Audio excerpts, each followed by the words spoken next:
This is Author to Author. I'm Tim Trott. This channel is about authors for authors. As a writer, I like to discover how other writers find their inspiration and motivation. BruceWitty is a lifelong student of anthropology, science, religion, psychology, philosophy, and sociology.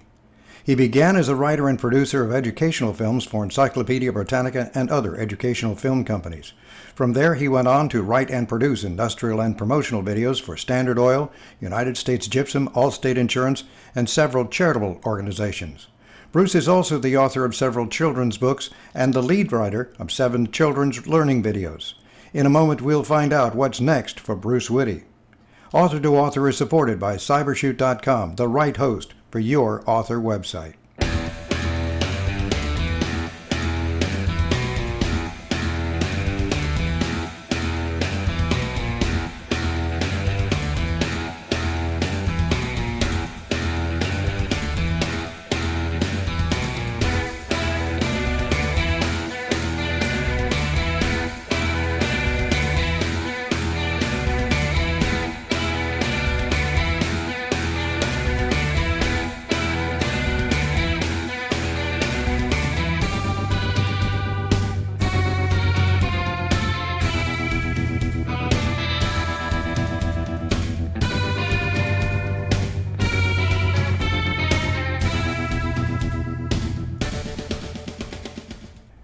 Welcome to the program, BruceWitty.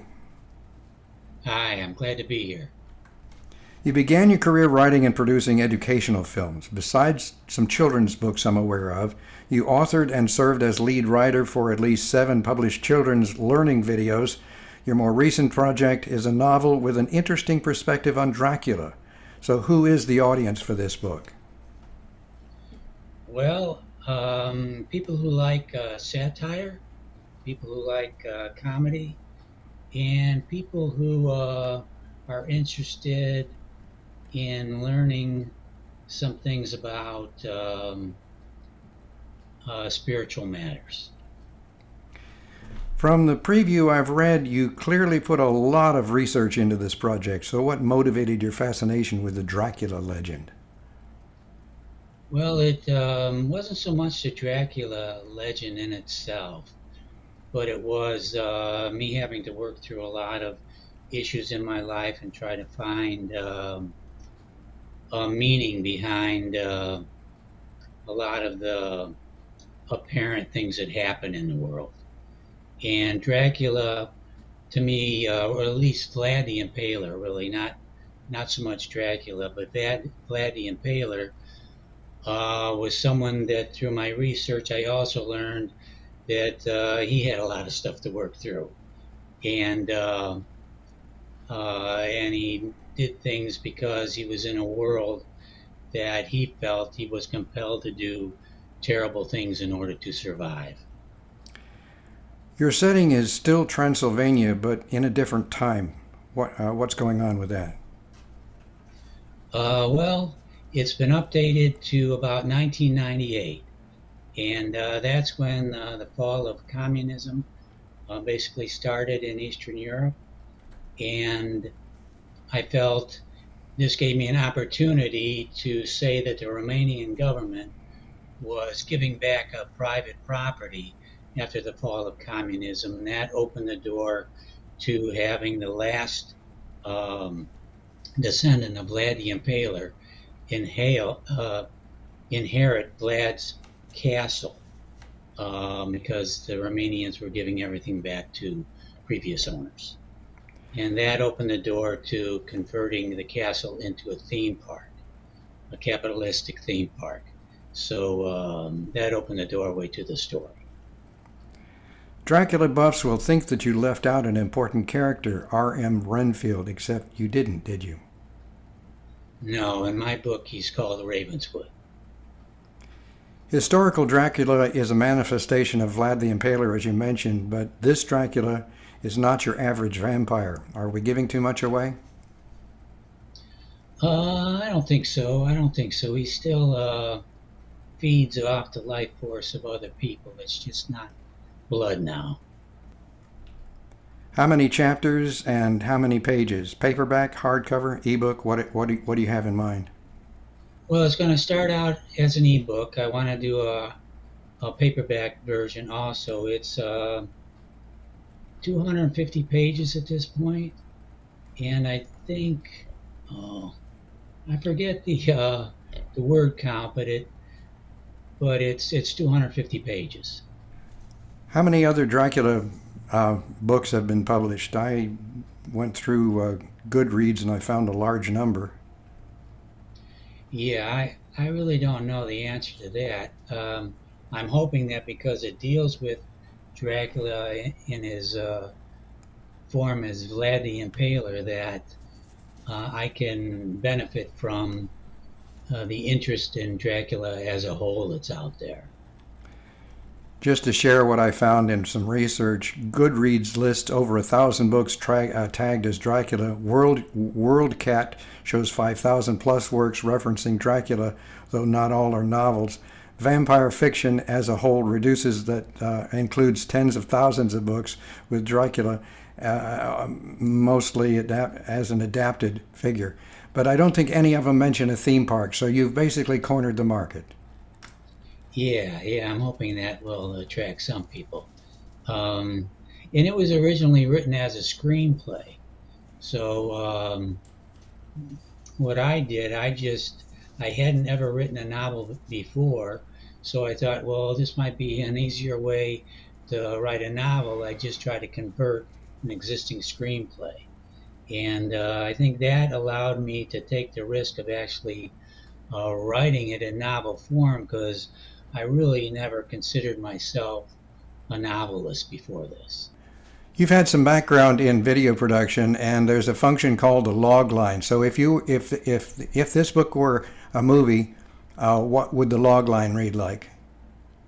Okay, well, here's a short, basically 3 sentence description of what the book is about.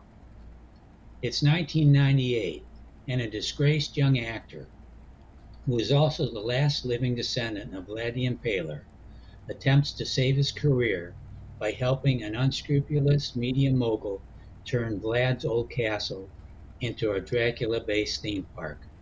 Unfortunately, the local peasants, greedy Romanian oligarchs, and Vlad himself have different ideas.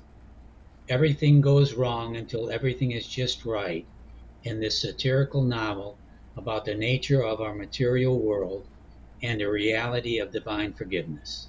Let's say you're a travel agent and you're promoting this fictional theme park that you've invented. What would the travel ad say? Oh man.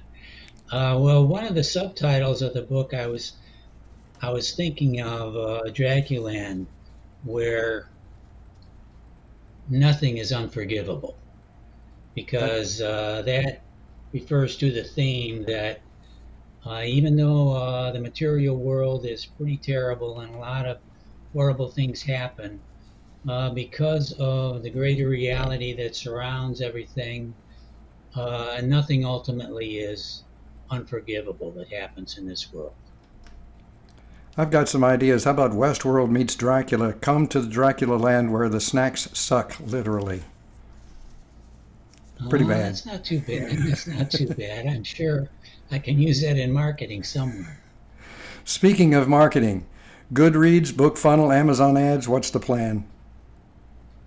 That's my next step. That's my next step to try and formulate a good plan. I'm not too knowledgeable in how to do that end of things, so that's my next step. But yes, definitely, I plan to publish on Amazon first.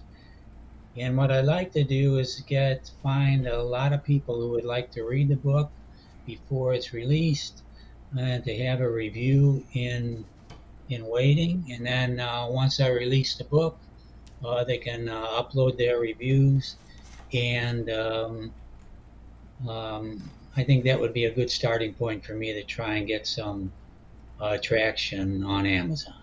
So what's next? More novels? I don't, I don't really know. I mean, I have a couple of ideas for next novels, but I'm not sure how quickly I'm going to jump into that. I want to see how this works out, and if I can get any traction, and if I can generate any sales. And if that works, then I might start another novel. I mean, at this point, I'm outlining another novel, but I'm not going to jump right back in. It requires a lot of work, a lot of sitting, and I'm looking forward to maybe getting outside for a while and doing things outside. Other authors may be interested in knowing what kind of tools do you use? Novel Crafter, Pseudo-Write, Atticus, Readsy Studio. What's your tool of the trade? No, none of those right now. What I try to do, I just try to read novels that are similar to mine or to ones I'm thinking of, or that I enjoy the writing style a lot and I learn a lot from that. And I constantly rewrite. So I guess I consider myself more of a rewriter than a writer, actually. Uh, but yes, I should look into those programs for additional help, but I just haven't done that yet. So you're working in Google Docs or Word? Word. Did you hire an editor, or do you plan on hiring an editor? And how about the cover design? Where did that come from? Well, the cover design so far, I used Gemini um, artificial intelligence. I typed in on prompts what I wanted the cover art to look like, and it fed back out a really, really good cover. So that's what I've done so far. Um, I'm probably going to use that when I publish the ebook, but maybe when I go to the soft cover, I'll hire a professional to do a cover. You talked Yes. about artificial intelligence. Do you use AI as a for a cover, for a starter cover at least? Do you see AI as a threat to writers or a tool, or what perspective do you put on that, and what do you see as the future for AI? Well, I think AI in certain industries, yeah, it's a real threat. I mean, if you're a copywriter or something like that, I think, yeah, that's something to be worried about. Uh, Novel writing, not so much, because I think, at least right now, AI usually spits out some pretty stereotypical kind of writing for novels that isn't very creative or doesn't show much depth or doesn't show much understanding of the problems people go through and the philosophy they might want to use to get through those problems. So I really don't see artificial intelligence as affecting good novel writing in the future. The description I like to use is it's a 10-year-old who just discovered an encyclopedia and wants to brag about it, because a lot of it comes off that Yeah, way. A lot of times you can spot yeah, the M dash, which shows up in translations, but the M dash is a dead giveaway when you see those. yeah, yeah. So I think novel writers, poetry writers, um, and people who are writing something with some deeper meaning to it don't have to worry too much about AI. At least not at this point. If people want to reach you, where can they reach you? I've got a special Draculand email. It's draculand98@gmail.com. Thank you very much Okay. for being with us on Author to Author. Thank you for joining us for Author to Author. Please share this video with your friends on social media. Remember to click the like and subscribe buttons and click the bell so you'll be reminded when it's time for the next chapter of Author to Author.